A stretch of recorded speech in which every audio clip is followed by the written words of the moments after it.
guys, it's TRIZE here, formerly known as Mr. Dragon 000, back with Automation the Car Company Tycoon game, and what you're seeing right now is one of my latest builds called the Everett Conquistar Lowrider Edition. This late 1970s luxury convertible car was targeted to people who want to make themselves look and feel different. It's got suicide doors since there are only a few cars except for Lincolns, Rolls-Royce, and some old school cars that use them, and a reliable V8 engine. This particular model has been pimped out by a New York City rapper who wants to be a high-class stunner for the sake of popularity. Anyways, I'll explain how I made this car throughout this portion of the video. The inspiration and hydraulics code that was used for this car is made by Voltifer1 in the BeamNG repository. You can check it out with the link in the description below. It has a lap time of 1 minute 41 seconds 47 milliseconds at the quote-unquote Top Gear test track and 2 minutes 47 seconds 21 milliseconds at the automation track.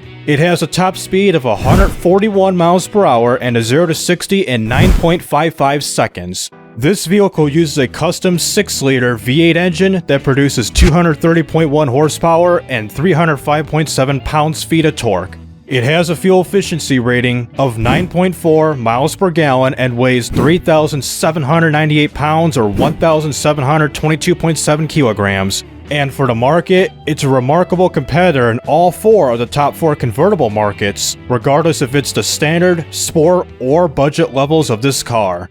In terms of how I made the Conquistar, the panel material will be made out of regular steel with a ladder chassis made out of galvanized steel, with a front longitudinal engine placement, and the front suspension uses a solid axle coil, and the rear suspension uses a semi-trailing arm. And the reason why I can't even highlight all these selections on here is because I made a clone model of this car hoping to make a regular version sometimes in the future, but I ended up scrapping that to make this one instead. For the engine, it's a V9 degree V8 engine made out of cast iron with the bore set to 101.5 millimeters and a stroke at 92.5 millimeters to get the engine size at 5,988 cubic centimeters, which is about 6 liters, with pushrod headers also made out of cast iron. For the crankshaft, it's made out of cast iron with a cast con rods and hyper-eutectic cast to reduce the amount of emissions coming out of this engine. For the compression, it is set at a normal 8.2 to 1 ratio with the cam profile bumped it up a tad to a 43.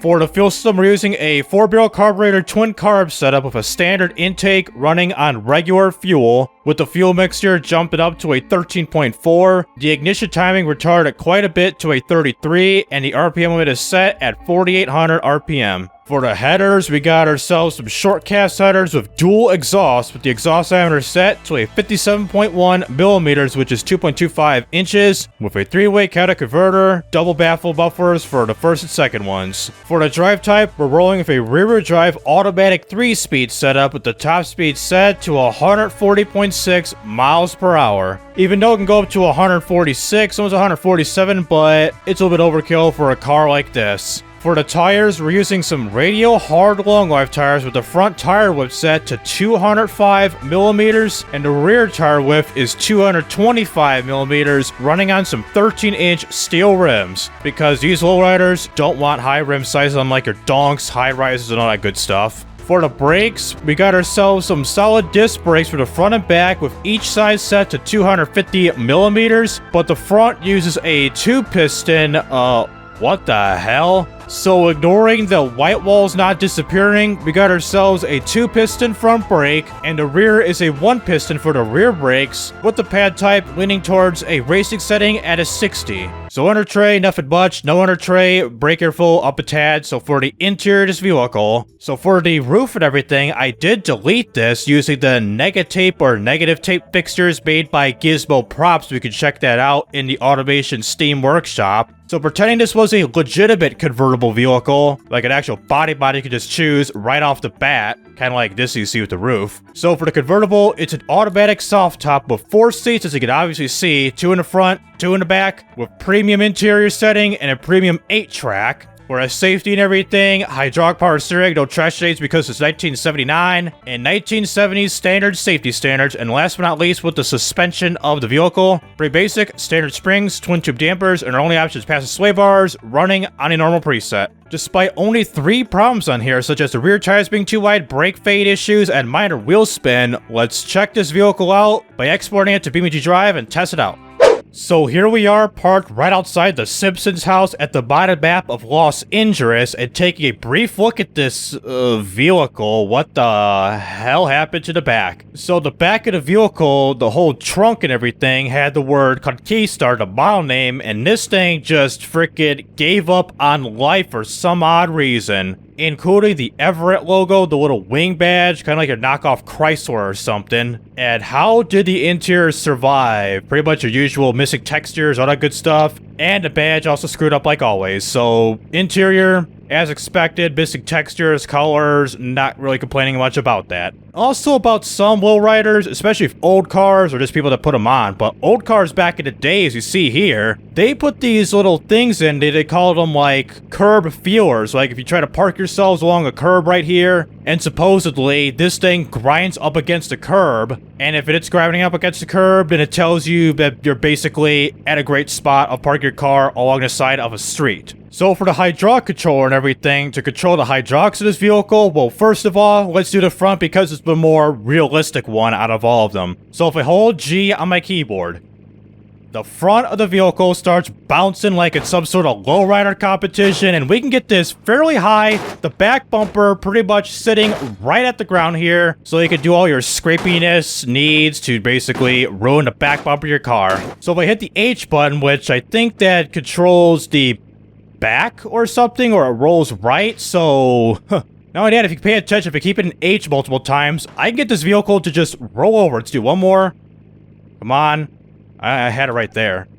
Alright, here we go. So keep holding H, just bounce it along, you get this thing to roll over. It's because these are not legitimate hydraulics. These are basically thrusters, which pretty much throws the vehicle at a certain, certain amount of force and certain nodes that are controllable in the line of code of the thruster's code. And what's even more funny, if I hold all the buttons at once for every controller, for the front, rear, sides, all that good stuff, you can launch this bitch off the ground. Alright, one more time. That's the... Oh no. I hit the F to get out of the damn vehicle. So we got the vehicle.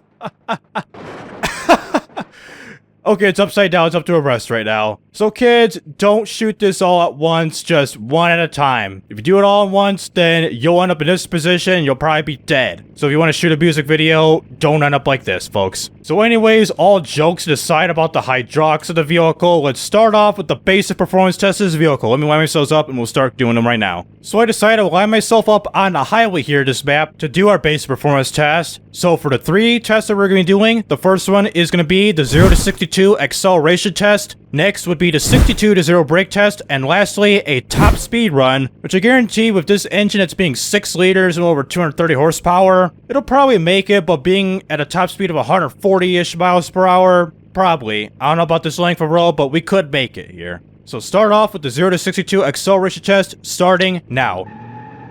And we do get some mild wheel spin, not a whole lot, which automation predicted. So go into first gear to second gear, do it okay, and 0 to 62 in 7.98 seconds of 427.68 feet, almost a 69. That would have been nice, but whatever. So starting with the brake test, which started right around here, cruise control in effect. Let's go to realistic gearbox and hit the brakes now. Skidding thanks to no ABS, and the vehicle is still straight, and here we go. 62 to 0 in 3.91 seconds of 164.97 feet. Well, fortunately, this vehicle didn't slide all over the place like your usual non-ABS vehicles. I think it's something to do with the brake bias setup and the amount of force being applied to both the front and rear brakes being almost like a perfect combination of just staying almost centered rather than just drifting all over the place. So for a top speed run already in effect, we get a perfect 8-second time of a 430-ish feet with the 0 to 62 test. Well, 1 to 62 according to the little thingy up there, the performance graph. So we're going over 120 miles an hour in max gears. I thought I can upshift again to see whatever, a 2 or a 3 on the bottom right, and we're gonna get a little downhill here, just a little minor dip. Now we're gonna dip with a downhill into an uphill. Are we gonna jump again? Kind of. All 4 tires went off the ground, so 140 miles an hour, we got some red line going, and yes, 140 miles an hour, 139 in airspeed, so the top speed run is a pass. Let me find somewhere else to crash this off to. Let's go to this gantry right here. Merge into the gantry, go over here, and go all over the place, and stop. Ooh, perfect stop. And slow this down to 100 times slow-mo, get a camera going, hide the UI with Alt-U if you don't know that, and line myself up right around here. So, unfreeze physics now, get a closer look at the vehicle. So here comes the crumbling part, an off-centered crash, an offsetting crash. We got the front of the vehicle going. Oh god, it's being bent at a 90-degree angle. The engine's almost gonna fly off the vehicle. Same thing with the suspension, this tire, everything else in general. So we do the 60 times slow-mo, and it goes the drivetrain exposed, the engine, the wheel, that wheel, more of the rear drive shaft, and the rear suspension setup, all that good stuff. So full time. And we did almost a full revolution wrapping around this here gantry. That is surprising for this type of vehicle being at this speed, crashing into solid-ass gantry that says, what? Commercialism Boulevard, all turns this exit. So for the vehicle and everything, let's just F7. I'm not gonna like pull it back like I usually do. So F7 it right here. So look at the side of the vehicle. We got of course, the side of the vehicle just like the usual side of the vehicle, but you got the front right here being bent at almost a perfect 90-degree angle to the right. That is just bizarre. So headlights and everything, headlights still works. The indicators, you got the side and the front indicators being displayed at this angle. And of course, main engine broken as you see here. The engine bobbled all over the place along with the drive shaft and rear drive shaft link and everything with the suspension setup and the axles just bouncing along as you see that I'm being pointed by the mouse here. So if I were to be driving this vehicle, I got the drive shaft that's basically bonking me in the head billions of times until it stops. The driver compartment, passenger would suffer the worst out of this. So the passenger would have been liquefied. The driver probably suffer a couple amputations with their legs, arms, all that good stuff. So now let's take this on to a time trial run. Let's go to a street course here. Like West Coast USA, and go to somewhere like the usual. Let's just do the regular street course here. Not the modded one that I got downloaded on the BeamNG repository, but the vanilla street course 1. No, I never raced here before. I don't think so. Let me see. No, I haven't. So let's race here 3 laps in the noon hours with this here vehicle. So let's head on over to the starting line of this here race right now. So here we are at the start and finish line of this here time trial, and we're just a tad behind the start and finish line according to the front tires here, which that's pretty much good enough right then and there. So we got nothing else to say about this car, this track, or whatever, except for being the first time racing at this time trial here. So let's get things started off here by starting off the time trial in 3, 2, 1, get a mild launch, and 1 go. Kinda like your new BeamNG updates. It seems like the new updates like 3, 2, 1, go. And shoot. That was close. Forgot this is not an ABS vehicle, so I have to be very careful about hitting the brakes of this car. If you want to slam on the brakes, you'll be skidding all over the place. Not really skidding all over the place, but just skidding forward. To the point where you can't steer, can't do nothing about getting into a corner in your driving line by doing that. If I'd slam on the brakes, I'll be heading into that barrier and it'll be game over. Well, it depends on the goddamn collision. Off to a great start, and I ruined the front of the vehicle. I think that's the skull or something right there, or the skull's still on the vehicle. So I think that was probably the license plate or something, and I'm taking this way too fast and furious. That Fast and Furious 12 will probably be featured with this vehicle. How about these big-ass downhills? Still doing okay. This last downhill, I gotta hit the brakes. I should probably learn how to drive this damn course and car. And now that, I am stuck in between the barrier. That is great, folks. So attempt 2, learn to drive. I'm probably gonna be like 10, 15 seconds quicker compared to my first attempt. Like cornering this first corner properly. Look at this. Off the gas, kind of pumping the brakes, and better, much better. Wait, I just noticed, the headlights, what is lit up here? Is that the A-track or something being lit up here? I got the light of God inside the car, and yeah, that is the A-track, like the little white needle thing being lit up right here. That is hella weird, folks. Like, if you want to see what track's playing, you got this right here, and shut up, church bell. Hopefully you're not roasting anybody who's religious up in here. Okay, note to self on these here, like, downhill stretches here. So, just get the car in the air by, like, that high. And this here, get on the brakes, and there goes the license plate, and it's just a license plate. I thought, like, the mirrors are off the vehicle. And what the hell are those other than the license plate? Like the front little license plate, like front bar thingies like you see here in the back of the vehicle right here. And again, 40-mile-an-hour crash. I don't know how many G's was that. Probably like 5 or 6 G's of force hitting the freaking solid-ass barriers, and we got this type of collision. And now that we are auto steering to the left up in here, mild left auto steering because of that front collision, knocking the wheels out of alignment. So in overall, like, performance of this vehicle, even though this is a long-ass vehicle, I think it's a 2.9 or 3-meter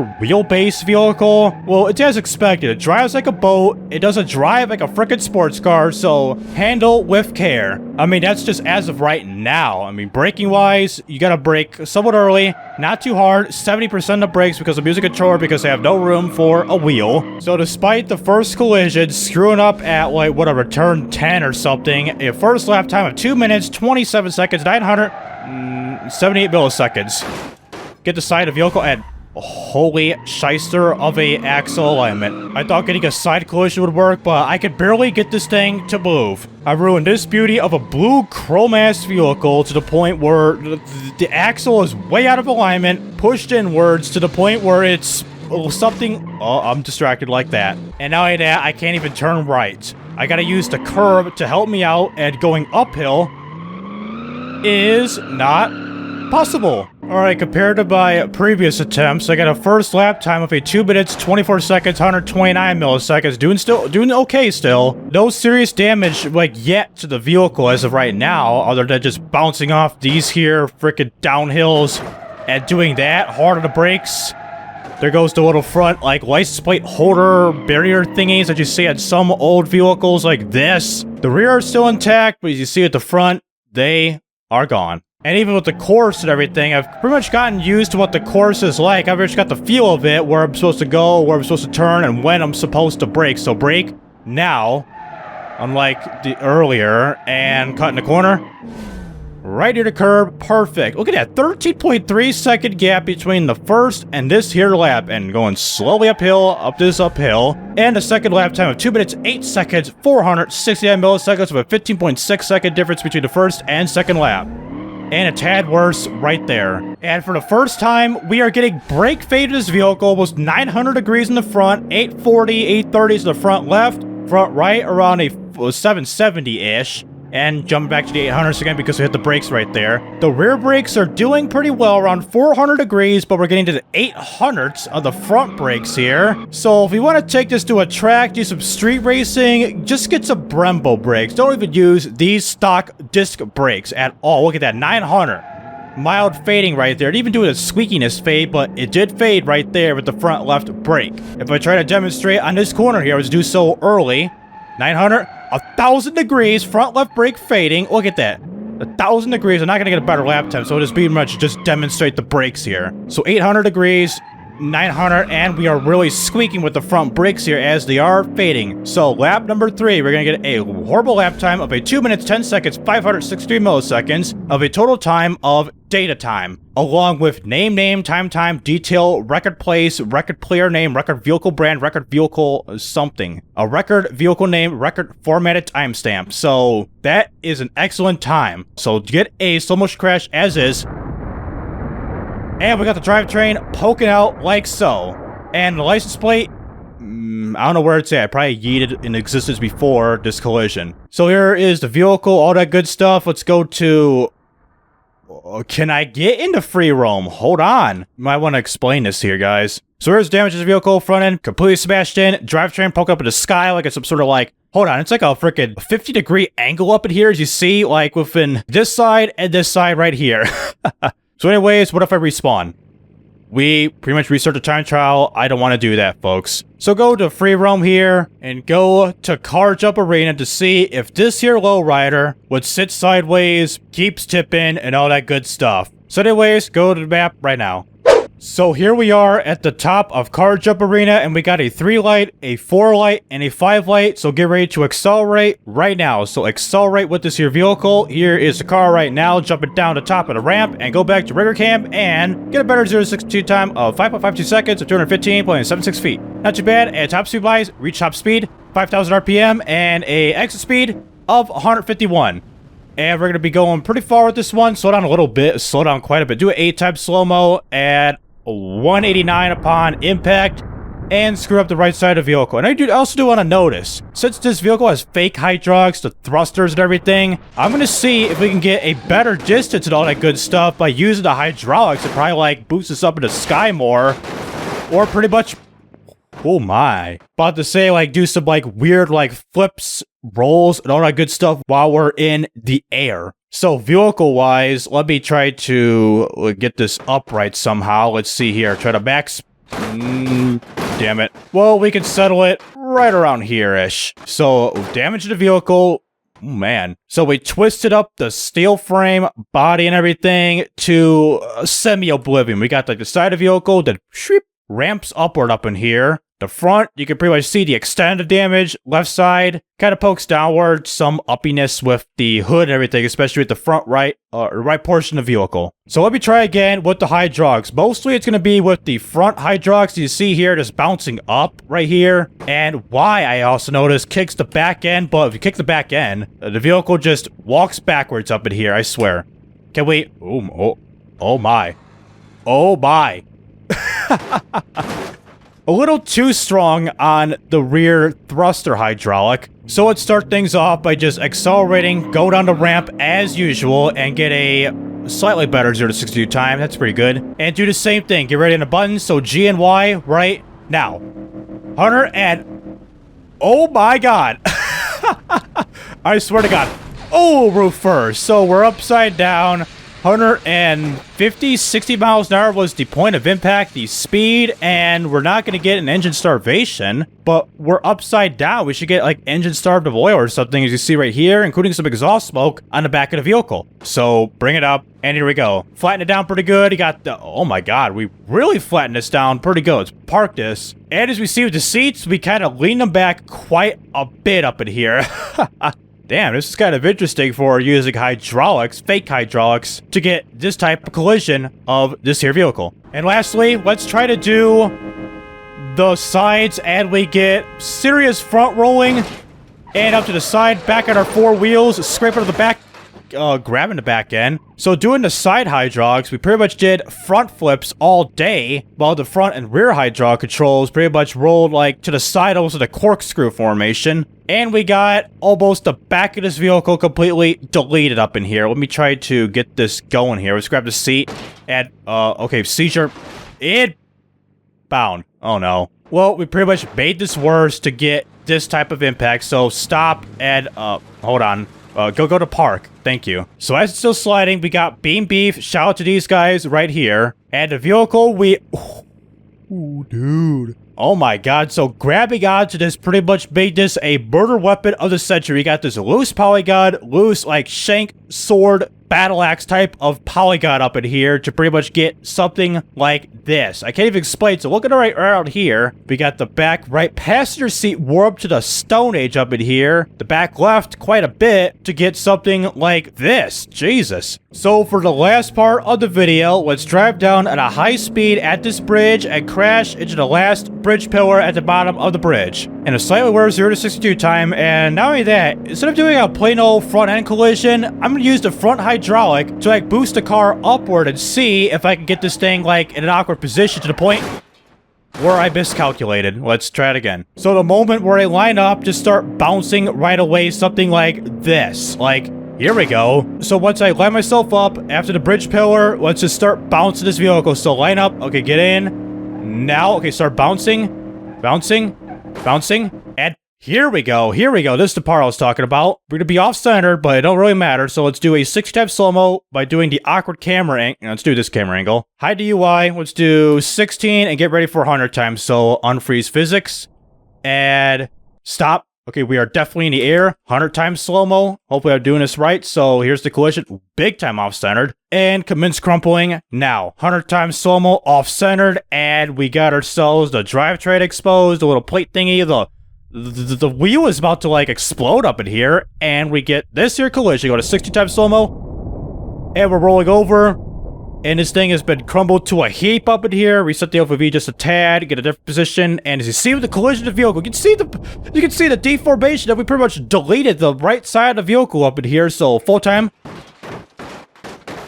and as expected, the engine no longer works. So damage-wise of the vehicle, why? So the front is pretty much just wrapped around to the freaking driver's component up in here. So instead of the front of the vehicle being like at the usual front right here, you got the front of the vehicle at the back. So you got the back of the vehicle, whatever. So here's the front. Just like that. Let's see here. Here's the driver's, supposedly here's the driver's seat. You're dead. No other thing about it, you're dead. So that is it for a brutal ass collision to pretty much get a result like this. And lastly, do the hydraulics still work? Yes, they do. G, T, all at once.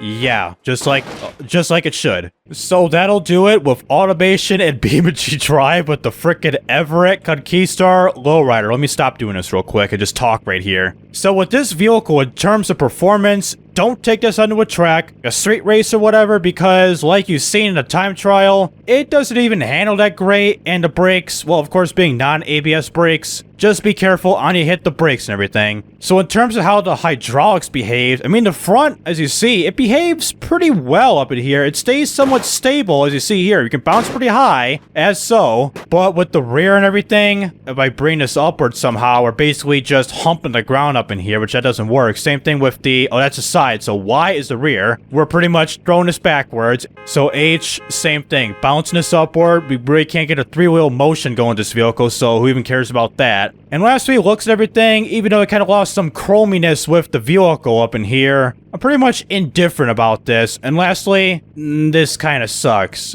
I thought it'll pretty much show like the model name, the badge right here, and along with the steering wheel, which it turned out to be a whole different story, unfortunately. And for those who are interested in this type of content, please be sure to like and subscribe so you don't miss out on any videos like this in the future. And also check out my social media, which are down in the description below. So this is TRIZE rising up and signing out.